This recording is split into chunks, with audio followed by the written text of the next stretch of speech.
searching, your love was never far. You made a way to get to me. You were the whisper leading me to your heart. Forever I belong to you.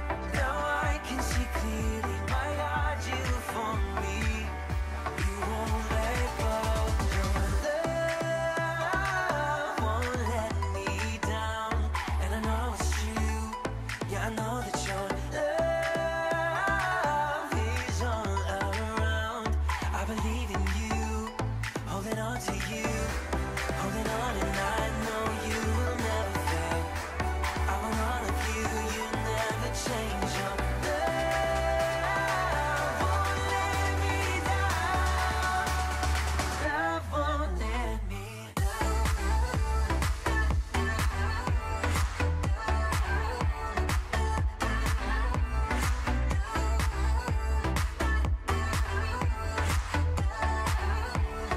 Love won't let me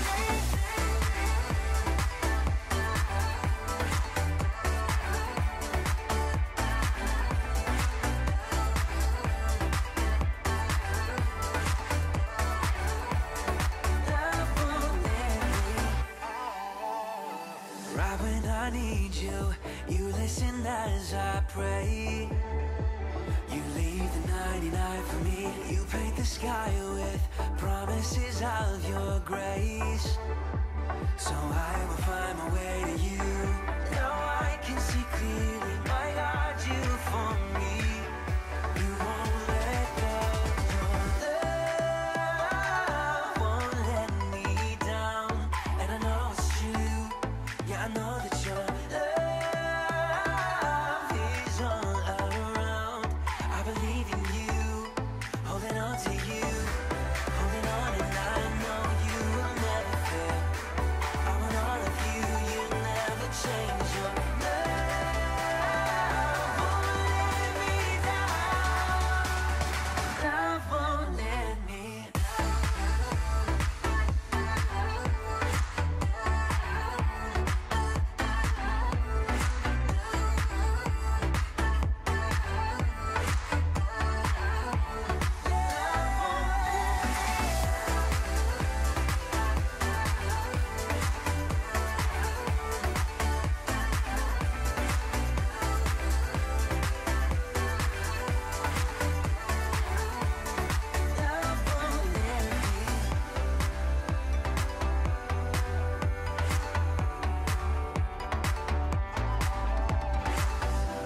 holding on, and I know you will never fail.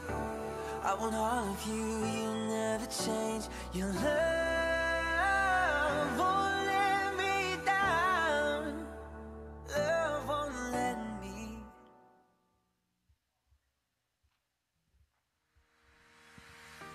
Hey, good morning, Kingsway. My name is Rhett, and we are excited that you are here with us today and excited for what God has in store for all of us. Last week, we finished out our core series, and we saw so many of you go all in to see what God can do through us and through our church. If you're new with us here this morning, we want to give you a special welcome and give you a chance to connect with us and find out who we are as a church and what we're all about. You can do that by filling out a Get Connected card that you received on the weekly when you walk in, tear it off, and then drop it in the offering boxes on your way out this morning. Each week, you guys give freely and generously to see the love and the hope of Jesus change lives both here locally and globally. One of the major ways that your generosity is having an impact is through Project New Day. So let's see all that God has been doing so far.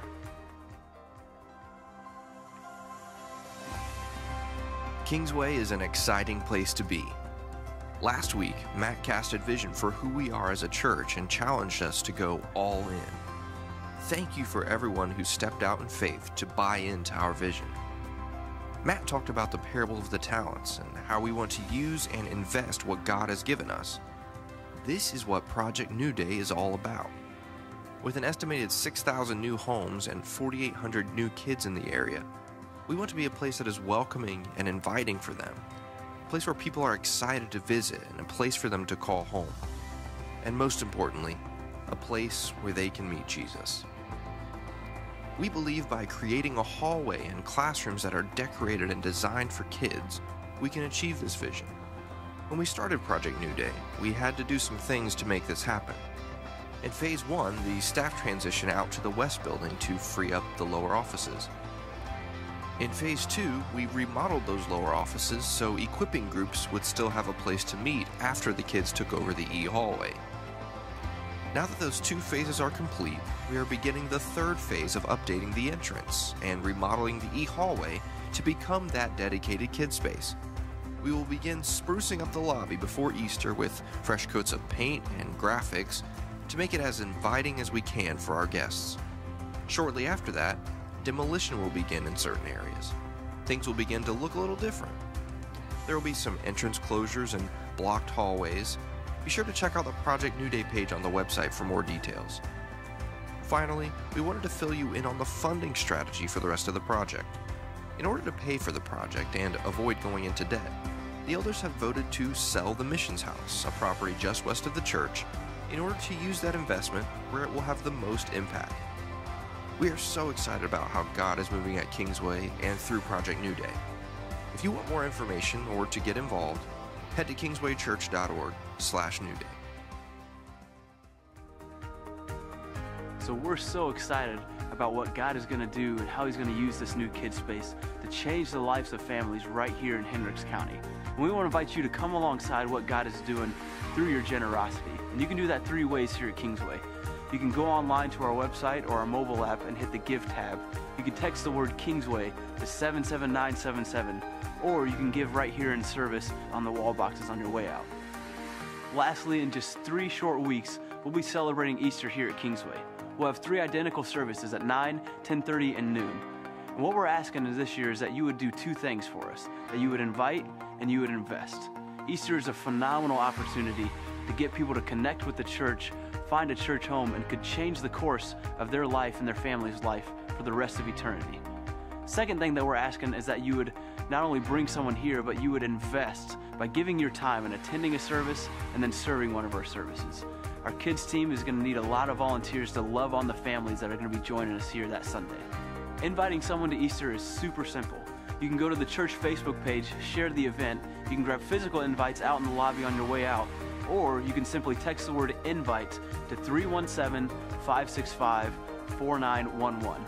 This will give you a digital invite that you can share on your own social media. You can message out to friends, families, and coworkers. And if you're looking to come alongside and serve with us on Easter, simply text the word Easter to that same number. We want to do whatever it takes to bring people here and let them hear about the love of Jesus. So let's go out and let's be the church to our community this year.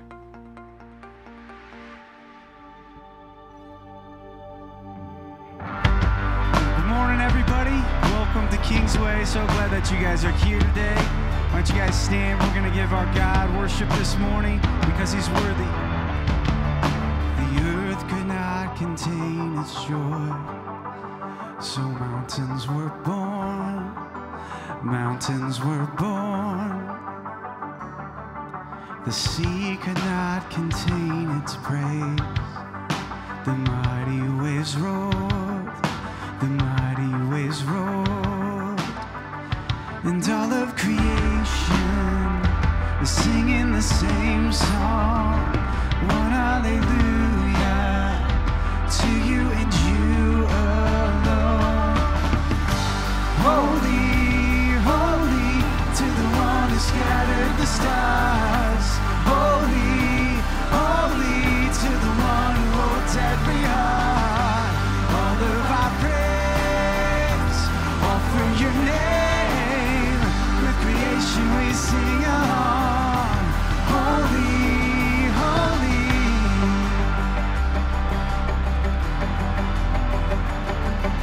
My heart cannot contain your love, so I will rejoice. Yes, I will rejoice. The melody is rising up. Great are you, Lord. Great are you, Lord. And all of creation is singing the same song. One hallelujah to you and you alone.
hallelujah to you and you alone.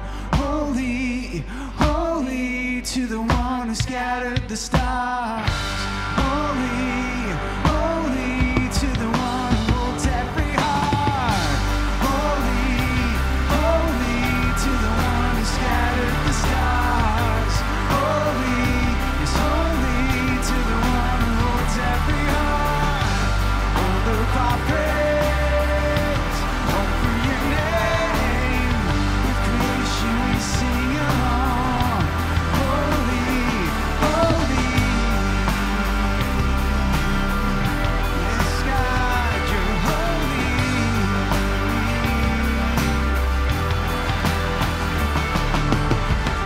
Amen. He's holy. He's worthy of our praise. Come on, let's extend that to him this morning.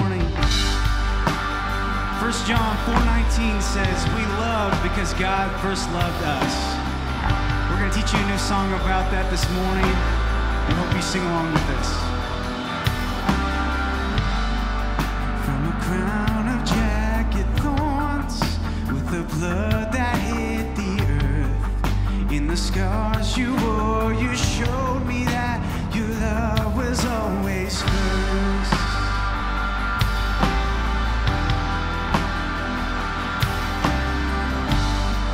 All the consequence of sin, on the cross you finished it. When they pierced your skin, you showed me that your love was always first. All before I ever found my faith. Jesus, you were my strength when I was falling away. Oh, your love came to find me. Yeah, your love was always first. Grace comes crashing into my soul. You're taking control. Oh, your love came to find me. Yeah, your love was always first. When you laid behind the stone, and you walked from where you rose, and you led the way, you showed me that your love was always first. Oh, before I ever found my faith. Jesus, you were my strength when I was falling away. Oh, your love came to find me. Yeah, your love was always first. Grace comes crashing into my soul. You're taking control. Oh, your love came to find me. Yeah, your love was always first.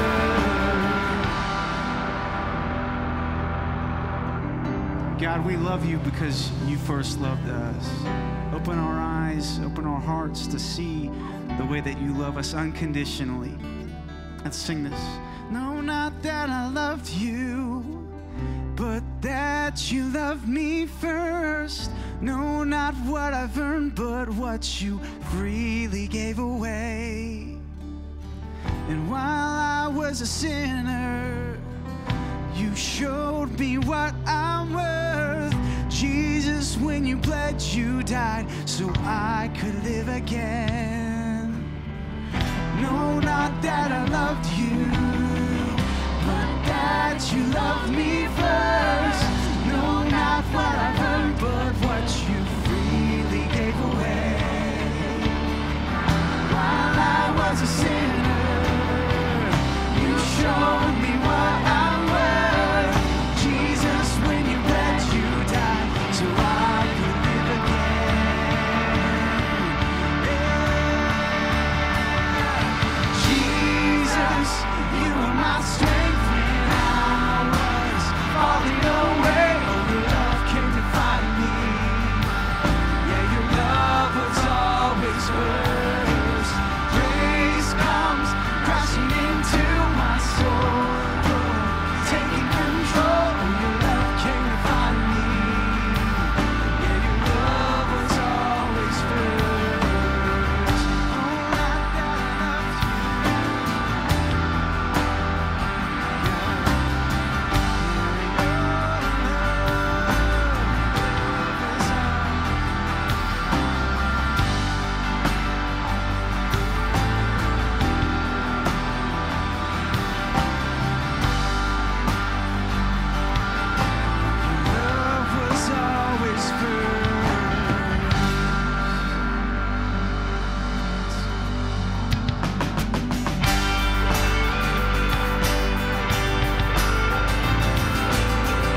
stop the Lord Almighty? Who can stop the Lord Almighty? Who can stop the Lord Almighty? Who can stop the Lord Almighty? Yeah. Who can stop the Lord Almighty? Who can stop the Lord Almighty? Yeah. Who can stop the Lord Almighty? Who can stop the Lord?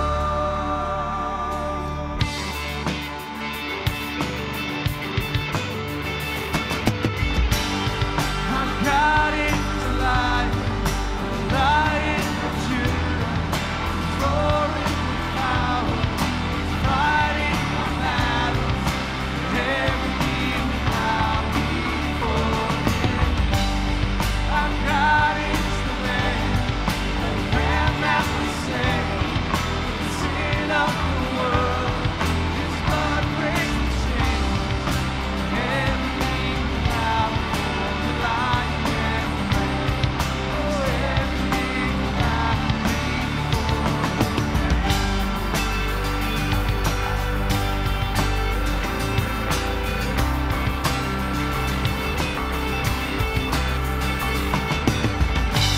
Let's give Him our best praise today. God, You are holy, You are worthy, high above it all. Amen, amen. It is always amazing to gather together as a church and worship our great God who is worthy of our praise. We're so glad that you guys are here today. Why don't you guys turn to a neighbor real quickly, say hello, and we'll jump back into a new series here this morning. Thanks.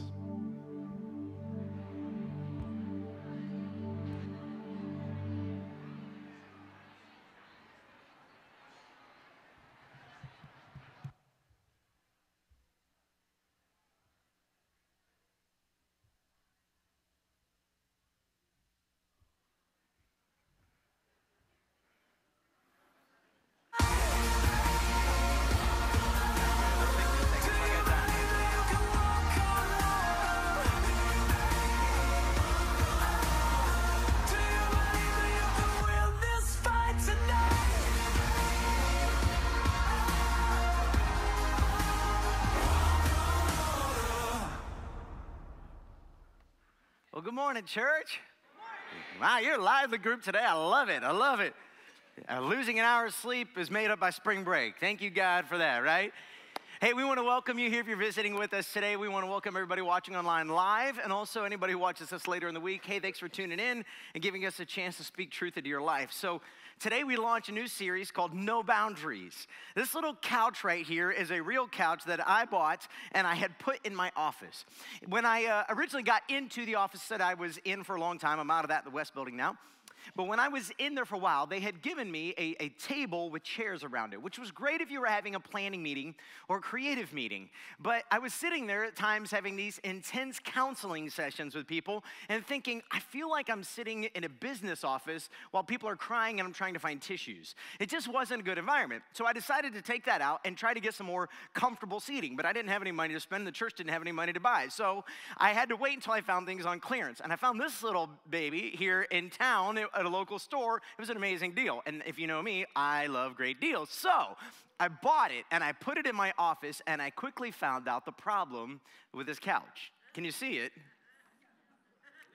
So what would happen is people would come in to meet with me, and there's either two people in a conflict or perhaps a husband and a wife, and they're dealing with issues, and you could always tell how they were doing based off how they sat on the couch. So if, for instance, when I did a premarital counseling session, if the husband or the wife or the groom and bride-to-be are sitting all snuggly and loving, you could tell things are going to go well. But if the couple came in and they weren't in a good place, what they tended to do was to sit on the edge of the couch. You could see it, right? Some of you are like, yes, I know what that feels like every day in my home. It's real. But what I also started to notice is when people came in and it wasn't clear where they were supposed to sit or how, they would gravitate. Let's say I had a meeting of 5 and the room holds 6 or 7. The first person to sit down, if they sit somewhere not in the middle, but not quite on the edge, the next person, because of these awkward things, especially if it's 2 men, like, you can't, men in stalls, we can't go right next to each other, right? Women, I don't know if you knew that. And what would happen over time is you would notice people doing this. And leaning in towards the middle with their body awkwardly hanging off. Or occasionally they'd be doing this and you'd be like, you can't feel what I'm feeling right now. Let me just tell you, it's not comfortable. But see, this is how life is. If you have a couch at home that has armrests on it, isn't it amazing? You know exactly where the seating space is. If you have, for instance, we have a couch that has 3 different sections, 2 ends and a middle. Even though I got little ones, you could squeeze 5 on there, but if there's adults, there's 3 spots. In fact, if there's 2 men, there's only 2 spots for the couch. But on this one, you don't really know where the edge is, do you? And so what happens is you eventually start spilling over. And the moment you start spilling over off the edge, everything becomes uncomfortable. Well, these next 3 weeks, what we want to do is talk about this very concept. Nobody wants to talk about boundaries. Nobody wants to talk about, is there a line whereby we should not cross over that line? And when we do, it's going to make life hard. What's interesting is on this couch in my office, virtually every single conversation that I had with people sitting on this couch had to do with these next 3 weeks. Because everything we're going to talk about has to do with everyday life. And God intends to speak into your everyday life. So today we're going to talk about time. And everybody just got stressed. Because you're wondering when the sermon's going to be done so you can move on with the rest of the things in your day. We've got places to go, Pastor. We've got people to see. We've got things to do. In fact, we have food to eat. We need you to make sure you're done on time. And when you go over like you did last week, it stresses us out. Because the reality is most of us aren't living safely in the middle where it's most comfortable. Most of us are living right on the edge. This would be a great message to keep your elbows to yourself. Not be nudging your spouse or your friend or texting your kids and saying, are you listening to this? This would be a great message to just ask yourself, God, what do you have in store for me in this message? Here's the irony.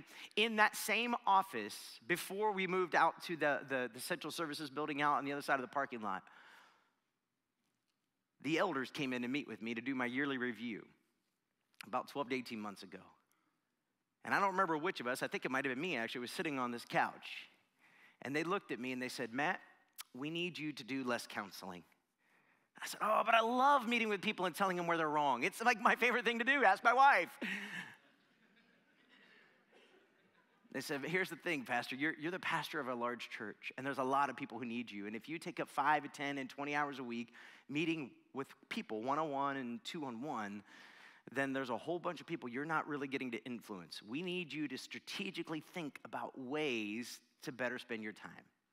Well, I know that my elders love me and they love you and they love this church and they want it to get better and they want it to get healthier and they want it to be more effective. And so I knew that their challenge was from God, but I didn't like it because what they were telling me was, Pastor, you need to move away from the edge. Your family needs more of you. They don't have enough of you. God needs more of you, but you don't have time to do it. You need to figure out ways to pour into the body that doesn't require more of you giving in just one-on-one. You've got to be more intentional about your time. But here's the thing. I could justify putting off Bible study. I could justify putting off prayer. I could justify being home late, 30 minutes or an hour, because whoever it was I was meeting with wasn't available till 4 or 4:30. And even though I thought I could keep the conversation to 30 minutes or 45 minutes, it was a major deal in their life, and they needed me. So I'd walk in late. Family had already eaten dinner. Wife was a little upset, and I had this fantastic justification that would tug right on her heart. She would just feel like, you know what, Matt, you made the right decision. You know what, my wife will do that a few times, but too many times, And next thing I know, we're sitting on opposite ends of the couch. And here's the thing. I need you to get this before we go anywhere else today. The more honorable the activity in your life, the easier it is to justify spending your time. You know exactly what I'm saying, right?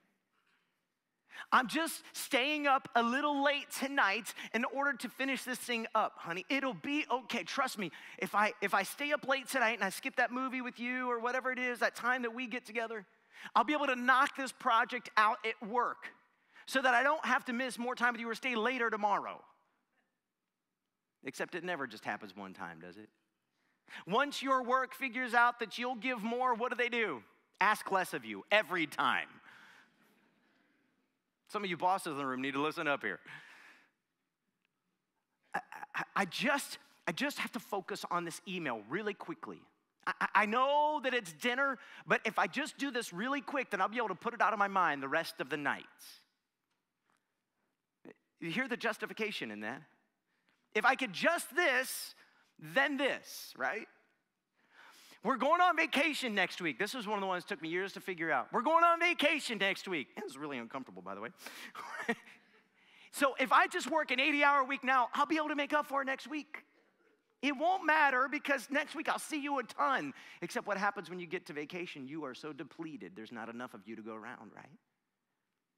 See, the more honorable the activity, the easier it is in your brain to justify. But every time you justify spending your time on something you shouldn't be spending it on, everybody else around you pays the price.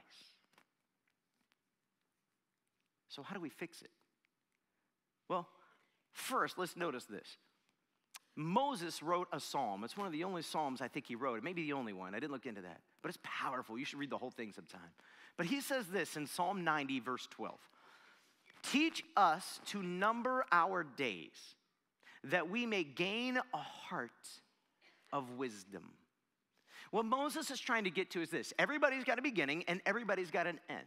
And nobody knows the end, but he actually says in the psalm, 70 years, maybe 80 years if your strength makes it. Nowadays with medicine, you might say 70 years, maybe 100 years if medicine and your strength make it. However, the whole point is everybody's got a beginning and everybody's got an end. And barring a tragedy, a cancer, a car accident, something terrible happening, it's going to be roughly 70 years. It's just a ballpark, but it's a rough estimate. So if we only have 70 years on earth, how do we make sure between now and then, whenever then is, that we spend our days the wisest way possible? Well, here's my first suggestion. And it's the same suggestion for this whole series, but today as we talk about time, I want you to get this one. Boundaries keep us safely within God-established limits. If you could imagine that this couch had some sort of armrests, it would clearly define that this is a couch, depending how big they are, for one or maybe two, if I really like them. And it wouldn't be a bad thing, would it? But the problem is, inside our hearts, we have a breakdown issue. We have a problem within our hearts, and that is we don't like anybody telling us no, stop, don't, or not yet, do we? And the moment somebody says it, doesn't matter if it's your parent, your boss, your spouse, or God, the moment it happens, you push back. Oh, you didn't. Who do you think you are to tell me is what we say, right? So where in the world did it go wrong? I think before we could talk about how to fix a problem, we have to understand the problem in the first place. Let's just take a look. Go to Genesis, the very beginning, Genesis chapter 1, verse 28. Now, everything the Lord God made was good, right? He put everything in its right place. Everything had its boundaries. The water had boundaries, the land had boundaries, the sky had boundaries, space, we don't know if it has a boundary, but theoretically there's a boundary somewhere. Everything had a boundary. And then God gave he gave Eve to Adam so that they could work the land together. In fact, in Genesis 1:28, it says this, God blessed them and said to them, be fruitful and increase in number, fill the earth and subdue it. Rule over the fish in the sea and the birds in the sky and over every living creature that moves on the ground.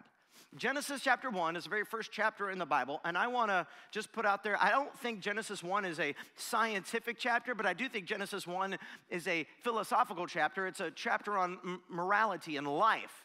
And what you need to know is work did not come as a byproduct of sin.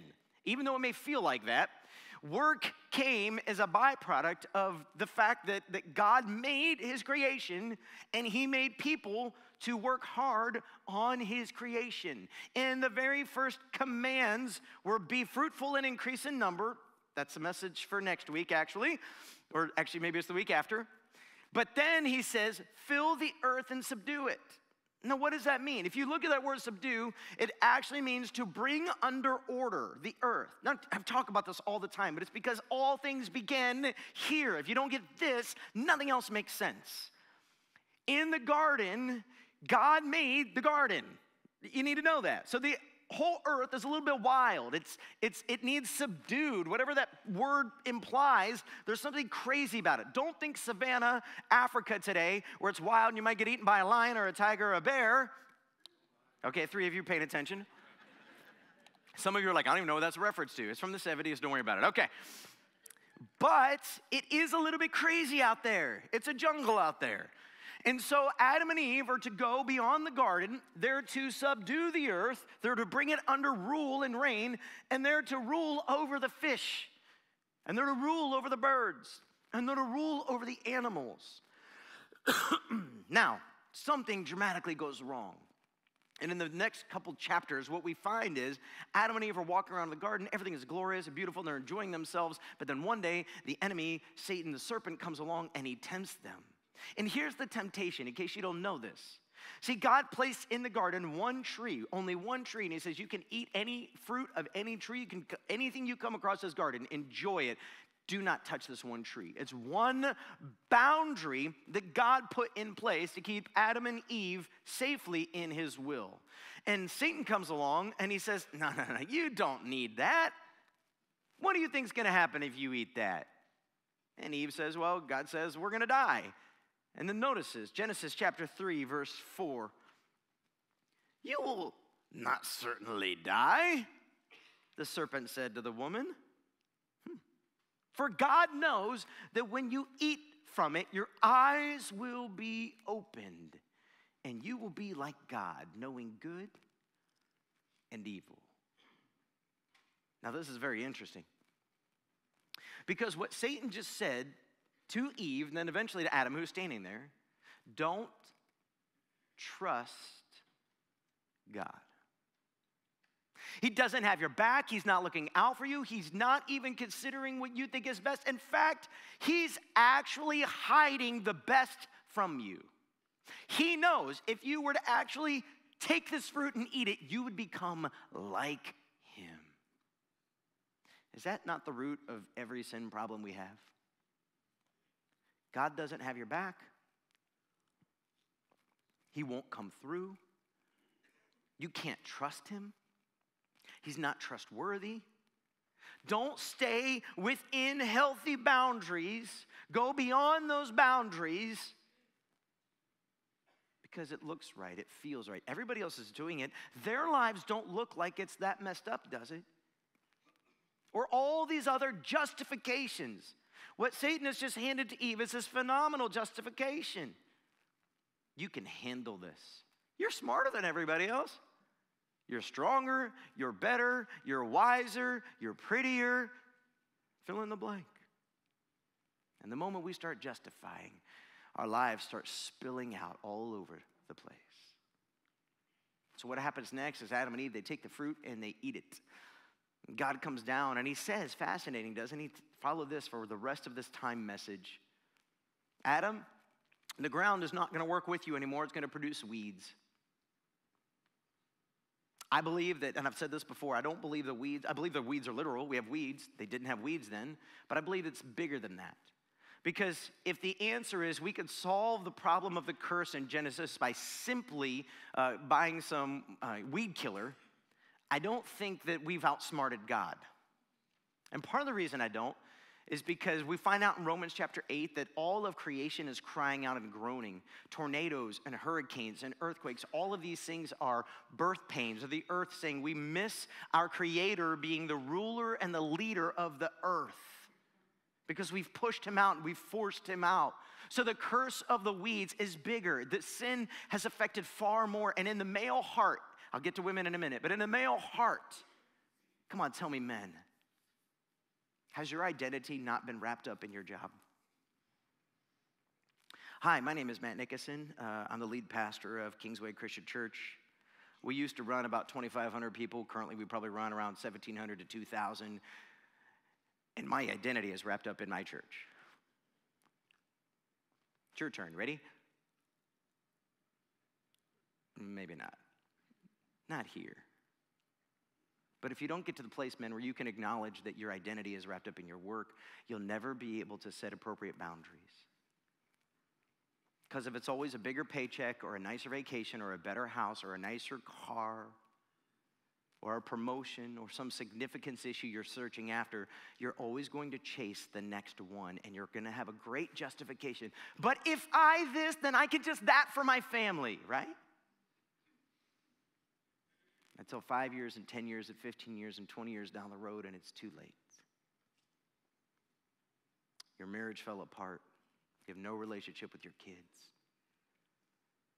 And what happens is they end up in my office, sitting on my couch,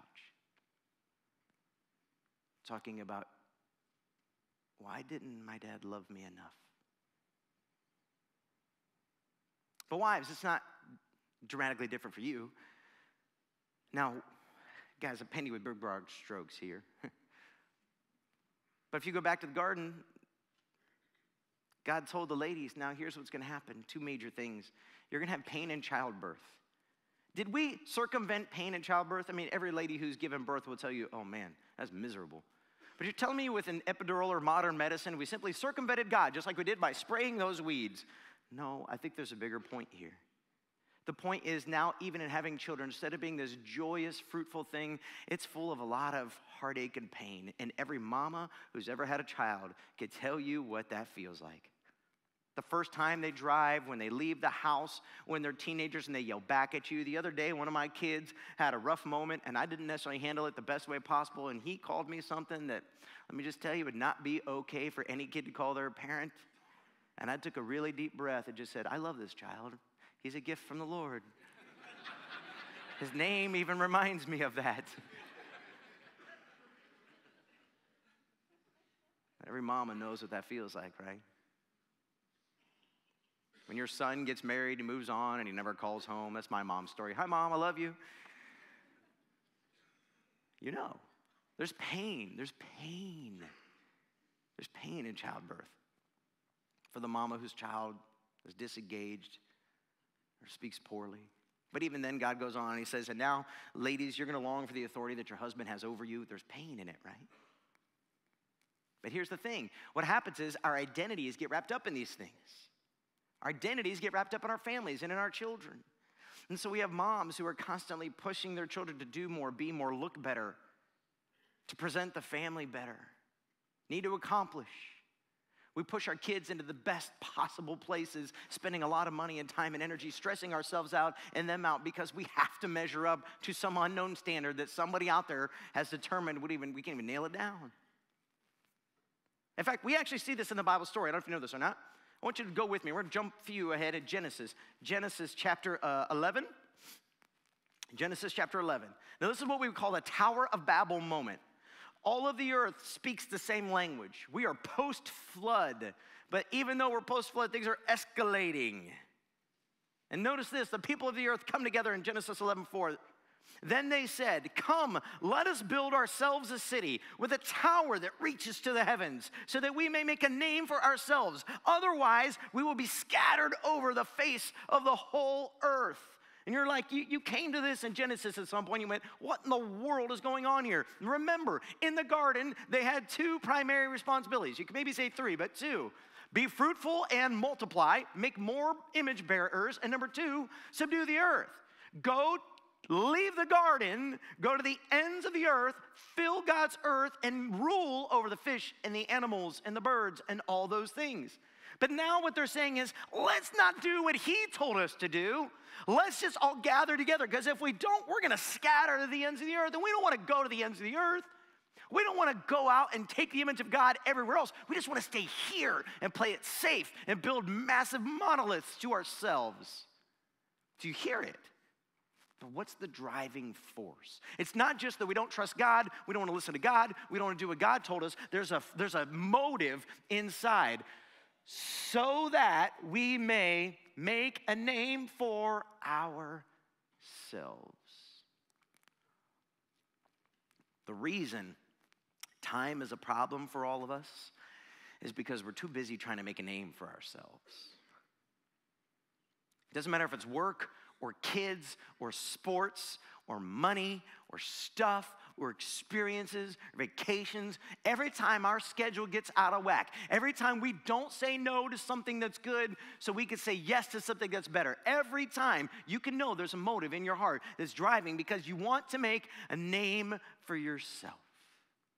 I've had pastors and scholars and Bible people push back at me and say, well, that's not true, because what if we're serving sacrificially to give to our God? And it's not that you won't ever give over and above. We just had a group get back from Mexico. 2 weeks ago, we had another group come back from Peru. And you know what? They had to give sacrificially in order for that to happen. But it will only happen for a season. It won't happen forever.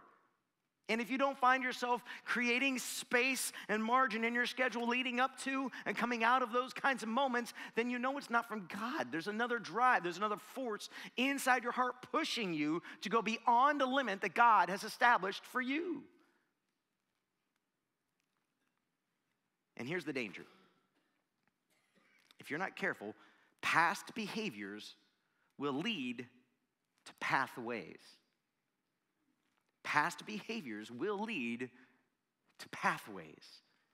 Meaning, if you do it once and you got away with it, it becomes established in your mind that you could do it and get away with it again. And then again, and then again, and then again, and then again, and then again. And the more times you do it, the more it becomes solid in your mind that you could do it again. So, what do we do with all this? What I want to do is I want to give you three quick tips on, maybe 4, but the fourth one's kind of a cheating one. But here we go. On boundaries to put in place to make sure that your time is spent on the places it needs to be spent. Ready? 4 time boundaries to put in place. Number 1, work hard. That's it. Work hard. That's boundary number 1. When you're at work, whatever you're working on, say it with me. Work hard. That was a little weak. Nobody wants to be excited about that. All the bosses in the room are like, can you say that again, Pastor? Yes, I can. You can make your checks payable to Kingsway Christian Church. When you're at work, we're going to do what? Together. Work hard. Why? Because work is from God. Did you know that? What I want you to see over these next 3 things I'm going to say before I get to number 4 is this. Everything in life is spiritual. Church is not spiritual and work isn't. Your family is not spiritual while your playtime isn't. Everything in life is spiritual, meaning this, everything in life is from God. In your job, I don't care if you're a plumber, electrician, teacher, a senator, I don't care, doctor, pastor, all work is from God, all of it. When you get to heaven for eternity, did you know you're going to have a job? You're going to have a job given to you by God based off the way He made you that's going to be fulfilling and not exhausting. How do I know? Because Paul says this, and I just love the Message version. I felt like it was the clearest, but if you want to look it up in another version, that's fine. Colossians chapter 3, verse 23 says this. Do what you're told by your earthly masters. And don't just do the minimum that will get you by. Do your best. Work from the heart for your real master. For God, confident that you'll get paid in full when you come into your inheritance. That's like when He returns and heaven is here. Keep in mind always that the ultimate master you're serving is who? Christ. The sullen servant who does shoddy work will be held responsible. Being a follower of Jesus doesn't cover up bad work. And I love that last line. Christians ought to be known as the hardest, most faithful workers there are. Now, there will be bosses that will take advantage of you. And that's why we have these next two here. Number two, so you're going to work hard, number one. Number two, you're going to play hard. Play hard. When you come home, work is done. And it's time for you to be with your spouse, and it's time for you to be with your kids. And if you're single, it's time for you to hang out with your friends. Yeah, you might have a project to do or other things that fill you. You might go to the gym and work out, whatever it is. But when it's time to play hard, we're going to play hard. And I don't know if you know this, but it's actually from God that life would be full of fun events and moments. It's easy when you read your Bibles and everything's talking about the working of God in the lives of men and women to miss the fact that God actually created us and our bodies and our souls for play. And what happens for some of us who are extremely driven people is all of life becomes about work and not about play. Even every time I have a conversation, somebody's always trying to add something into my schedule. Oh, Pastor, you just got to be at this thing. You just got to come to this thing. You just got to go to this thing. I'm like, you don't understand. I can't, because in order for me to stick anything else in my schedule, something else has to come out of my schedule, because I'm dedicated to playing with my kids. One day, they're not going to want to play with me anymore. They're going to be too cool for school. They're not going to think that hanging out with dad is a fun thing to do. And while they think that I'm the coolest guy in the universe, I want to be there to play with them. I know. Imagine that, right? I pay them well. I feed them good. Here's a Bible verse to back it up. 1 Timothy chapter 6, verse 17 says this. Command those who are rich in this present world not to be arrogant or to put their hope in wealth, which is so uncertain, but to put their hope in God, who richly provides us with everything for what? Our what? You know, we're going to talk about this passage more next week. Part of what he's implying here. But part of what Paul's trying to get to is this. Realize that God is good. He's good. And he gave you good food and taste buds. Well, that's a weird thing. I mean, he could have made food taste like, I don't know, cardboard or bread. Like all food tastes like bread. And it's okay. You know, it's good. Especially, you know, if you make Susan Rhodes bread. But if you guys don't know Susan, you don't know why that's awesome. You know, if all bread tastes like Hawaiian bread, maybe, but sooner or later it'd get boring. But he didn't. He made your tongue full of taste buds so that salty things and sweet things come alive inside your mouth. Have you noticed that?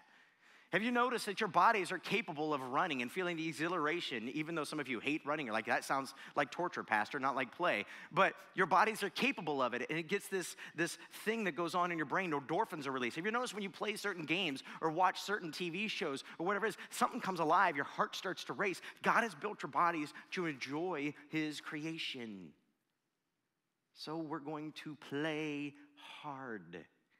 We're going to create space in our lives to play hard. Third one, I should say. Not quite the last one. Third one. We're going to rest hard.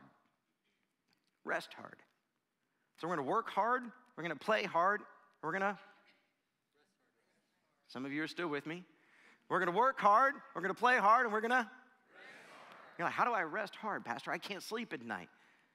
The reason you can't sleep at night is because you're anxious about the working hard and the playing hard. Really. Jesus says, don't be anxious about anything, but in everything, through prayers and petitions, present your requests to God and to give him thanks for all that he has done. Jesus goes so far as to say, you know, don't worry about tomorrow. Today has enough worries of its own. You got enough to be stressed out about. You don't need to be stressed out about tomorrow. Just simply focus on today. God will handle tomorrow. And if you know that God's already in tomorrow while you're in today, then you can sleep good at night because he's going to take care of it somehow, some way. He's going to provide the answer to the problem that you have. You only need to hold on one more day. And you might have to start over tomorrow, but that's all you have to do. You just have to make it through today. You can go to bed at night. God, I know you're tomorrow. You're in tomorrow, so I don't have to worry about it. Did you know that before sin entered the earth, God created a plan for rest? Did you know that?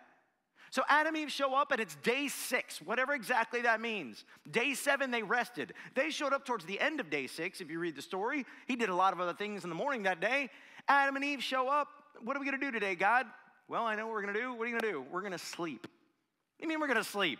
We just got here. Look at this place. I know, but I've been working a long time before you showed up. Why is that important? Because I've been working a long time before you showed up. And if I did all of this that you could see before you got here, do you think I could do everything else since you got here? Yes. Good. Then what do we need to do? Sleep. I don't want to sleep. Do it anyway. In fact, in Mark chapter 2, verse 27, Jesus is in a debate with the Pharisees. The Pharisees got real legalistic about this thing called Sabbath, a day off. And they say this, they said to him, or Jesus said to them, the Sabbath was made for man, not man for the Sabbath.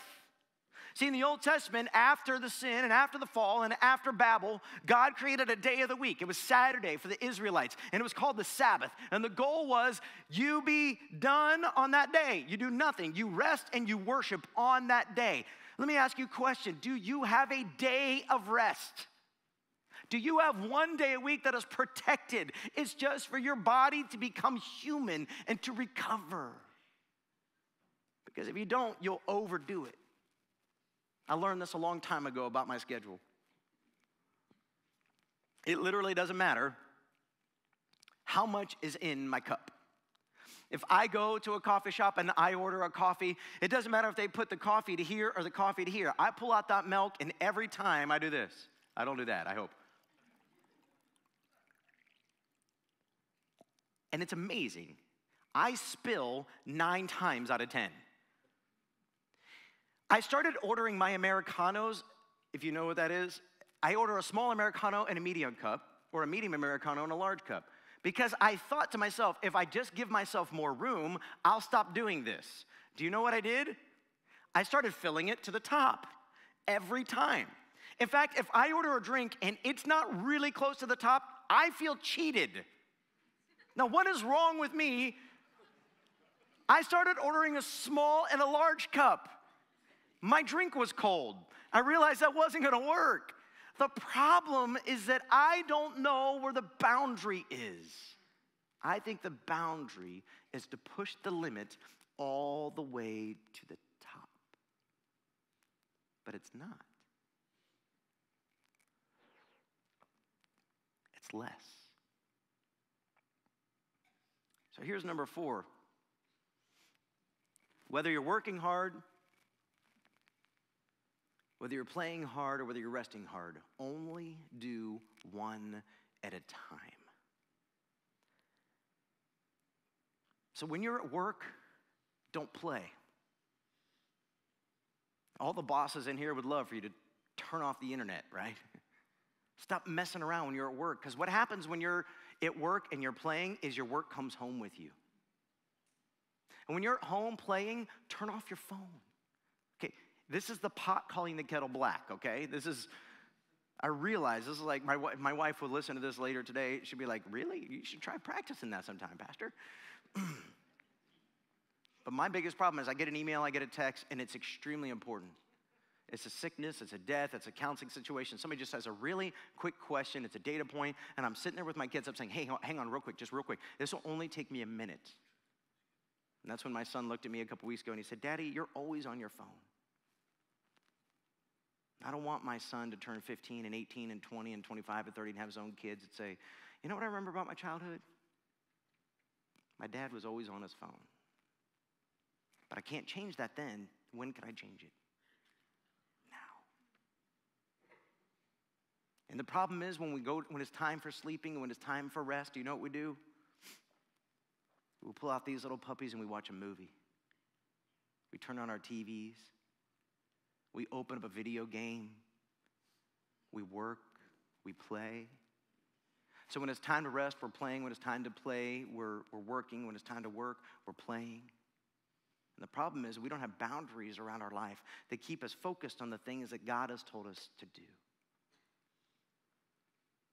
And I know that this message hits a lot of you in a lot of different places, which is why I want to close with a prayer over you. We're going to go into our communion time. And as we go into our communion time, I just want to pray. I want to pray that God will speak to your heart. Here's my one challenge before I pray over you. What is one change you can make in your life to set boundaries around your time that's going to make you more effective? What is one change you can make right now in your time that's going to set boundaries around your life that's going to make you more effective? Now let's pray for God to give us the wisdom to know how to do it. Father, as we come into your presence, Lord, as we go into communion time, our prayer is this: God, would you reveal to us what is one major shift we can make in our life so that we can be more effective for you? God, here's my prayer. My prayer, God, is that you give us both the strength to change it and the courage to change it. And God, I pray that we would see immediate fruit and blessing from this change. We ask this in Jesus' name.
atmosphere is changing now. For the Spirit of the Lord is here. The evidence is all around that the Spirit of the Lord is here. The atmosphere is changing now. For the Spirit of the Lord is here. The evidence is all around that the Spirit of the Lord is here. Overflow in this place. Fill our hearts with your love. Your love surrounds us. You're the reason we came to encounter your love. Your love surrounds us.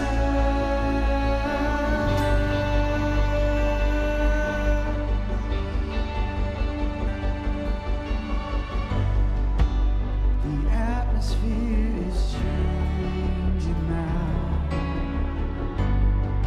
For the Spirit of the Lord is here. And the evidence is all around. For the Spirit of the Lord is here. Overflow in this place. Fill our hearts with your love. Your love surrounds us. You're the reason we came to encounter your love. Your love surrounds us. Overflow in this place. Fill our hearts with your love. Your love surrounds us. You're the reason we came to encounter your love. Your love surrounds us.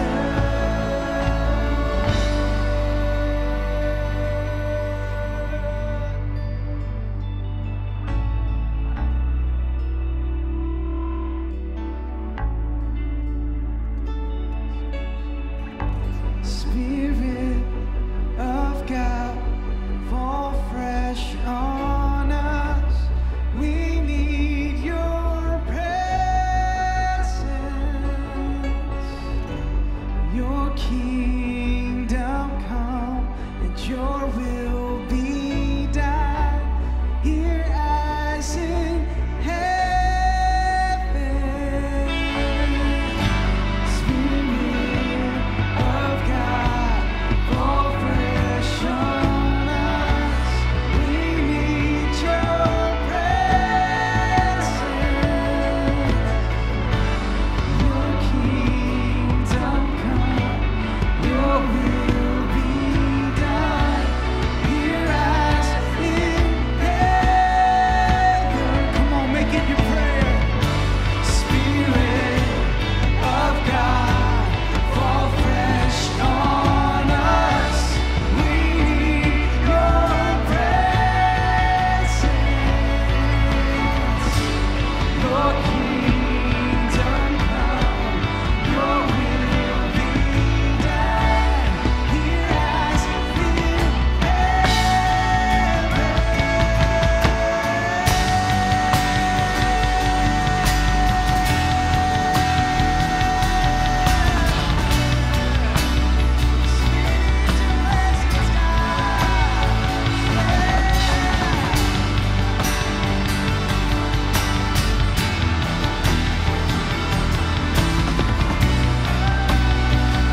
Spirit of the Lord is here, and the evidence is all around that the Spirit of the Lord is here.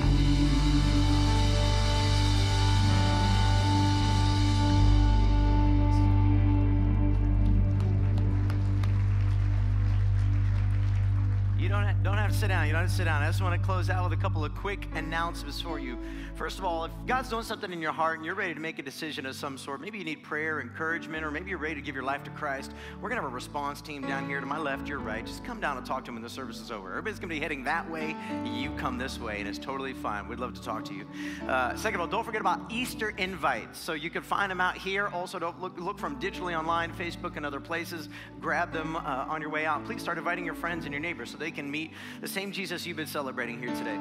Also, just want to let you know that last week we had a really good response from these. These are the all-in cards. You can see a bunch of people sign the wall as you're leaving here today. I want to encourage you, if you didn't get a chance to sign the wall, you're all in with God here at Kingsway. Would you just do that? Don't do one per family. Everybody come and just sign, each person in your family. If you didn't get a chance to turn this in, would you prayerfully consider it? We had just this really cool celebration, right, church? Celebrations, what we're about. What was committed last week represents, we went through each of those people, looked at what they gave last year and what they're committing to give over the next 52 weeks. And it represents, really? There, cut out for a second. I'm like, really? Represents a 25% increase over last year. Yeah, it's fantastic.